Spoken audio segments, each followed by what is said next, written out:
पाकिस्तान तहरीक इंसाफ की जानिब से मुस्तहिक अफराद में राशन की तकसीम का सिलसिला जारी है।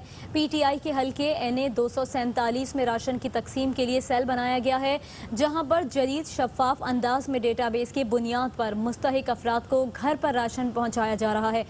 मजीद जानते हैं अपने नुमाइंदे फैजुल्ला खान से। जी, पाकिस्तान तहरीक इंसाफ के हल्का NA 247 के रुकन कौमी असम्बली आफ्ताब सिद्दीकी की जानिब से कोरोना बहरान के पेश नज़र राशन तकसीम किया जा रहा है। अहम बात यह है कि ये राशन की तकसीम एक नहायत जदीद और शफाफ अंदाज में हो रही है। हमारे साथ मौजूद है आफ्ताब सिद्दीकी, उनसे हम बात करेंगे। वार्ड लेवल से हमारे पास लिस्टें आती हैं, वो लिस्टें ये देख के कि कौन मुस्तहिक अफराद है उनकी लिस्ट भेजते हैं। जब यहाँ डिस्ट्रीब्यूशन सेल में आती है तो ये लिस्ट हम इसको वेरीफाई करते हैं। हर आदमी को यहाँ पे कॉल जा रही है। तकरीबन हम 12,000 कॉल कर चुके हैं अभी तक, और उसमें से ये डेटा भी मैंने आपको अभी दिखाया कि ये डेटा जो है ना हमारे पास है। 40,000 का हमारा टारगेट है, जिसमें से 37,000 राशन मैं इस वक्त तक अरेंज कर चुका हूँ।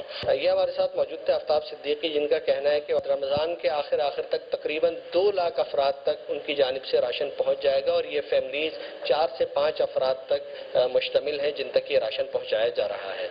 जी।